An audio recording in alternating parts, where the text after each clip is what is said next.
arranged for her to, in effect, have citizenship in this country. And Lee concluded, I don't trust the notorious FBI. Well, 3 weeks later, he was dead.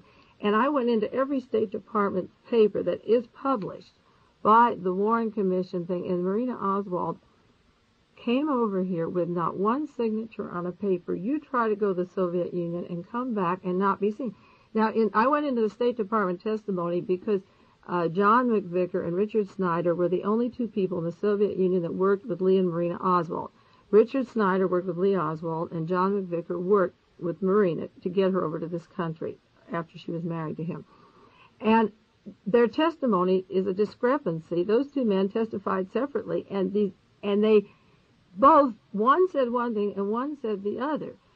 Right off the bat, they were not, there was no cross-examination, and nobody challenged what they were saying in the beginning. But when I received that same book, Who's Who in the CIA, who describes the historian of the Warren Report, if you turn to page 353, and I had finished my research when I got this book, John McVicker in the Soviet Embassy, the CIA, and Richard Snyder was CIA, and they handled Lee and Marina's papers back and forth to the United States. Now, what Oswald was worried about was something that the notorious FBI would be pulling. And her visa to return back to the Soviet Union, she filled out a form for so many years. It wasn't a lifetime thing that she came in on with him on. And I have to take my evidence and make a broad guess. I don't know what people would do for citizenship in the United States. I know what Svetlana Stalin did, and the same people brought her and worked with her. I followed it very closely, that worked with Marina Oswald. Now, Svetlana makes very few common speeches on the air, but she talks about chaos in this country and anarchy. And I'm watching these people as the excuse for the fascism to tighten. I'm watching who says it or what. I relate all these people, the same lawyers, the same writers, work with Marina that work with his other team. I followed it. I do my other work, the volumes, 26 volumes, I cross-file, and I did everything else simultaneously. I do it every day.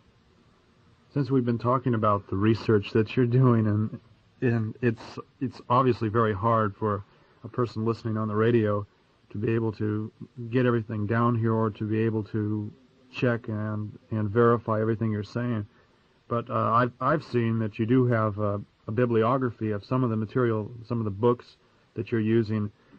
Can people write for that and yes, get a copy of it? I got a letter this week, and somebody asked for a bibliography, and I'll mail it out. And you may say, like, there's 109 books on the assassination. And you may say, well, which ones say Oswald did it and which ones didn't, and how do you believe it? And I think that you should stick with the books where an author makes a statement, and then he has a footnote, volume number and page number, and you look it up. Mark Lane, Rush to Judgment, Sylvia Mayer's Accessory After the Fact. Those are excellent books, and they have a volume number and a page number, and you can go to your library, and you're not brainwashed. There's some books put out by the government that are completely not a basis in fact, not one sentence. And you say, well, how do you judge? Well, go to the, this is why it took me 7 years to do my research, and I have not finished one book. I could have had one out 4 years ago.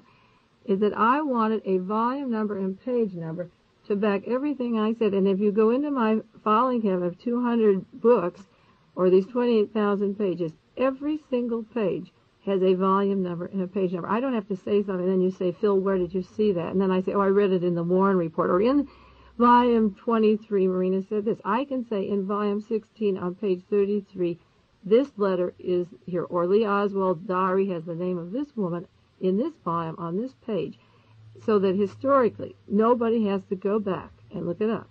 It's there, and you can't take it away.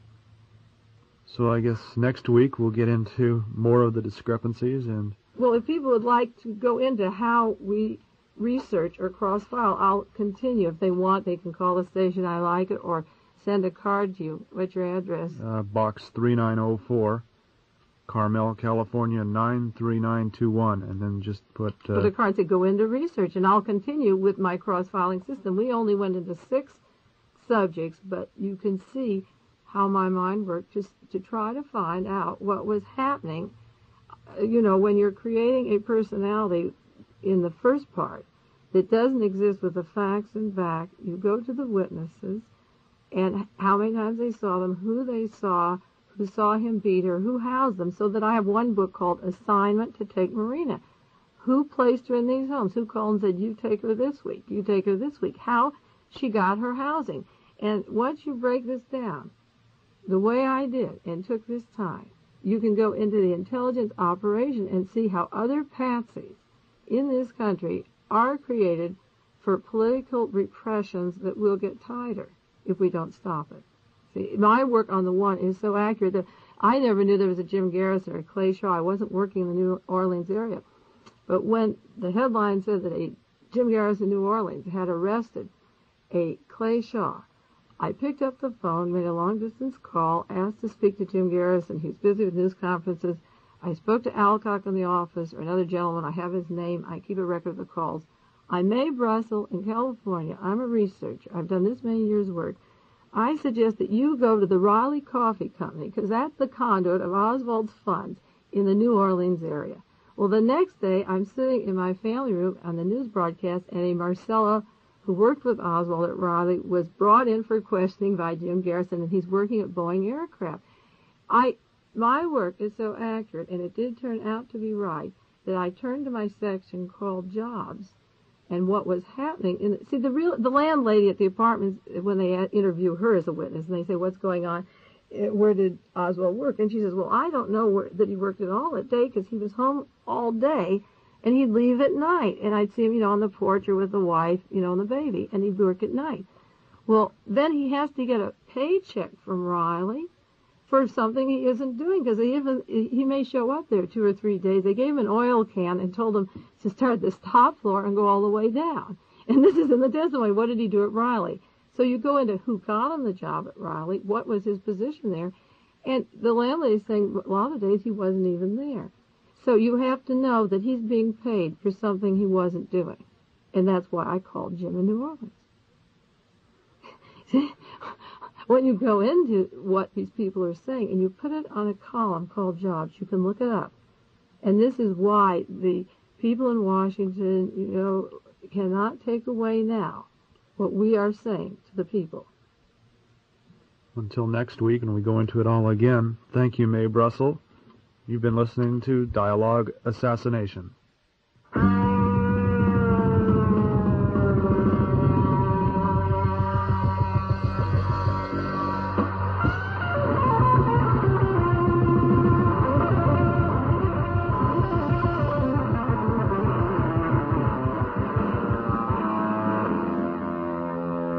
You've been listening to Dialogue.